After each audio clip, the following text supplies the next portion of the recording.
So somebody decided that prison was too easy.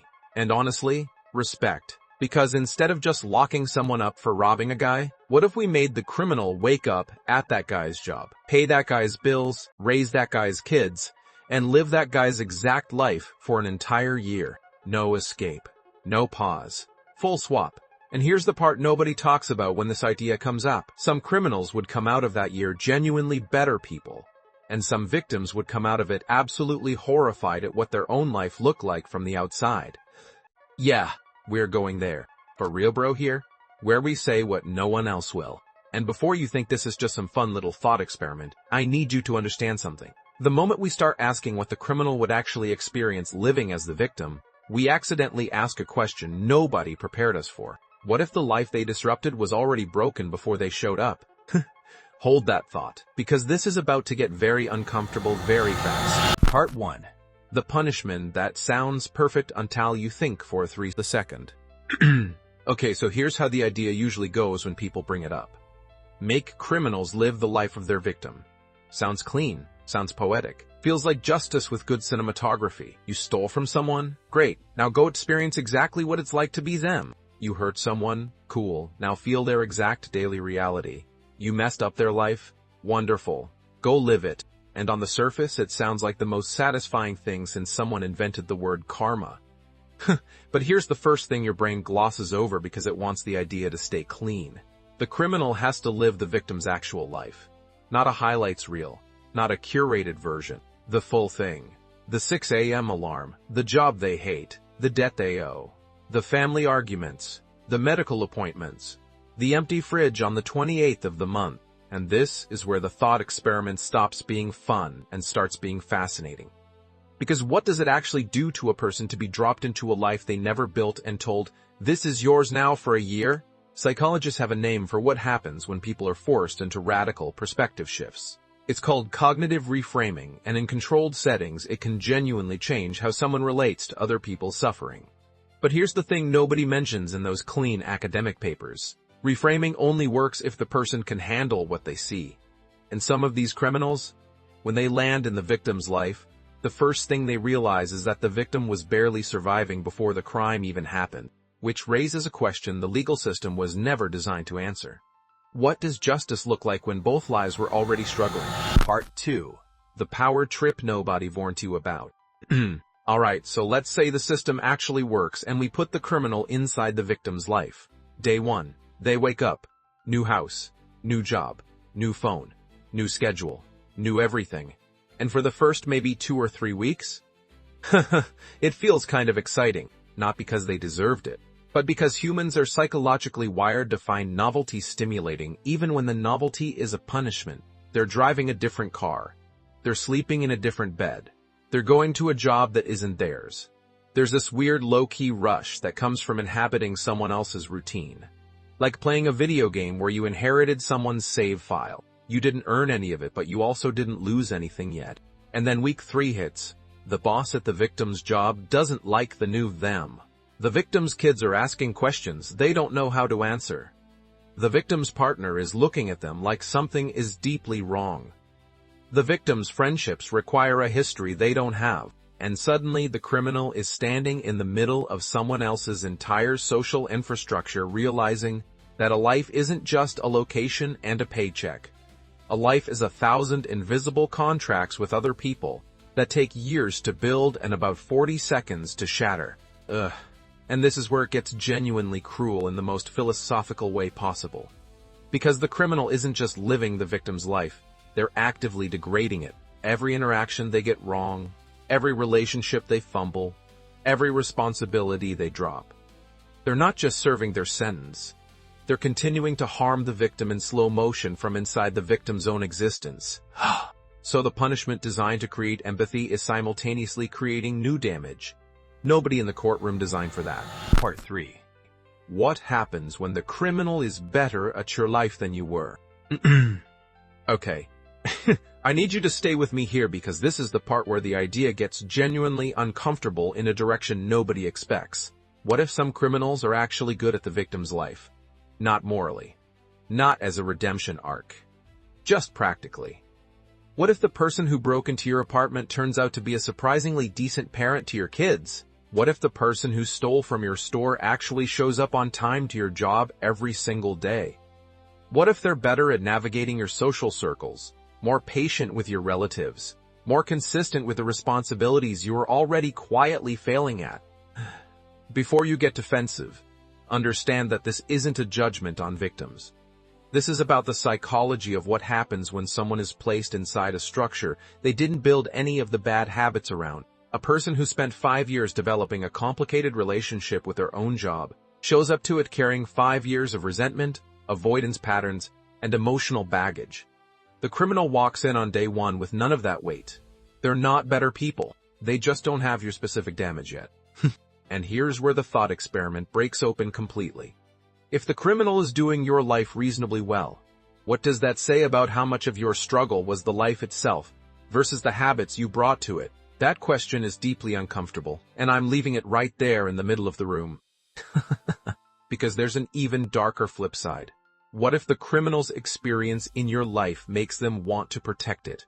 What if a year of living as someone's identity, paying their bills, loving their family, showing up to their community, actually makes that criminal not want to go back? What if the punishment accidentally creates attachment, and now the legal system has a new problem? The sentence is over. The criminal goes back.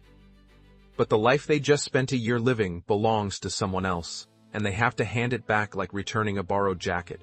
Except the jacket now has a year of their emotional fingerprints all over it. We've been so focused on the criminal's experience that we almost forgot the most critical character in this entire scenario. The victim. Part 4. The victim's turn, and why this is the part that destroys the whole idea. What is the victim doing while the criminal lives their life? Because if this is a true swap, the victim has to go somewhere. They can't just pause. They can't just wait. If justice is supposed to be symmetrical, the victim lives the criminal's life. And this is where the concept goes from philosophically interesting to ethically catastrophic. Because the criminal's life is not a vacation. The criminal's life might be poverty. It might be a history of abuse. It might be a neighborhood where violence is ambient rather than occasional. It might be a family system that has been broken for 2 generations before the criminal ever made their first bad decision. And now the victim, who was already hurt, is being asked to survive inside that environment for a year as their form of justice. And here's the brutal observation that nobody in a comment section ever talks about. Some victims would not make it. Not because they're weaker, but because the environments that produce crime are genuinely structurally violent in ways that comfortable people are not built to navigate. A suburban accountant who got robbed does not have the psychological toolkit to walk through the criminal's actual neighborhood, deal with the criminal's actual social pressures, and survive the criminal's actual daily reality without falling apart completely, which means the punishment is actually 2 punishments. One for the criminal, one for the victim. And the victim never agreed to be punished at all. So now we have a system designed to create empathy that simultaneously re-victimizes the victim. The idea that started as poetry is starting to sound more like a trap that punishes everyone in it. But here's what I can't let go of. The part that keeps pulling me back. The reason we keep loving this idea even when we know it's broken. Because buried inside this impossible thought experiment is something true that our actual justice system refuses to look at directly. Part 5. The real Rena, this idea won't go away, and what W fear actually asking for. You didn't click on this video because you wanted a legal policy discussion. You clicked because something about this idea felt right before your brain had time to complicate it. And that instinct is worth taking seriously. Because what the criminal lives the victim's life idea is actually asking for has nothing to do with logistics. It's asking for something the justice system has never been very good at delivering. It's asking for the criminal to genuinely understand what they took. Not just the object, not just the money, but the feeling of safety, the feeling of being whole. The specific texture of a normal Tuesday that got permanently altered by one decision that wasn't the victim's to make. And here's the callback nobody saw coming. Remember at the start when I said some victims would be horrified by what their life looks like from the outside?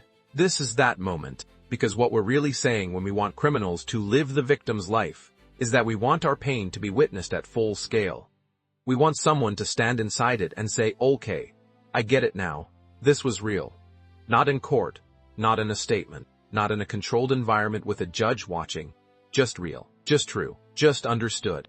And that is something no prison sentence has ever delivered and probably never will. Because you can lock someone up for 10 years and they come out without ever once truly feeling what they did. The punishment was physical. The damage was emotional. They don't even run on the same currency. So the reason this idea keeps circulating, keeps going viral, keeps making people nod, is because it's the first instinct that accidentally points at the right target. Not revenge. Not suffering. Not poetic justice. Understanding. Witnessed. Confirmed. Real. The criminal living your life for a year wouldn't fix what happened. But it would do the one thing that no current system is designed to do. It would make the harm undeniable to the person who caused it. Not intellectually, physically, in the body, in the daily grind, in the 2 a.m. moments when life feels heaviest and there's nobody coming to fix it for you. And the darkly funny realization at the end of all this is that if we actually had that kind of technology, if we could genuinely transfer lived experience, the criminals wouldn't be the first ones changed by it. We would, because you can't build a system that forces people to feel each other's lives without eventually having to ask the question that makes every comfortable person's stomach drop: what if someone lived mine? And most of us, if we're being honest, would spend the first week absolutely terrified of what they'd find. Drop a comment with one thing in your life that you'd want a criminal to experience before they said it wasn't a big deal. Not your worst moment. Just the one ordinary Tuesday they'd never recover from. I'll read every single one and pretend I'm not personally attacked by at least half of them. And look, if this video somehow made you think about justice, empathy, and your own quietly chaotic life in a way you didn't expect from a channel that started talking about criminals swapping bodies like a budget sci-fi movie, then maybe subscribe. Not because I asked nicely, because the next video is going to make today feel like a warm-up and you're already here anyway. Might as well stay.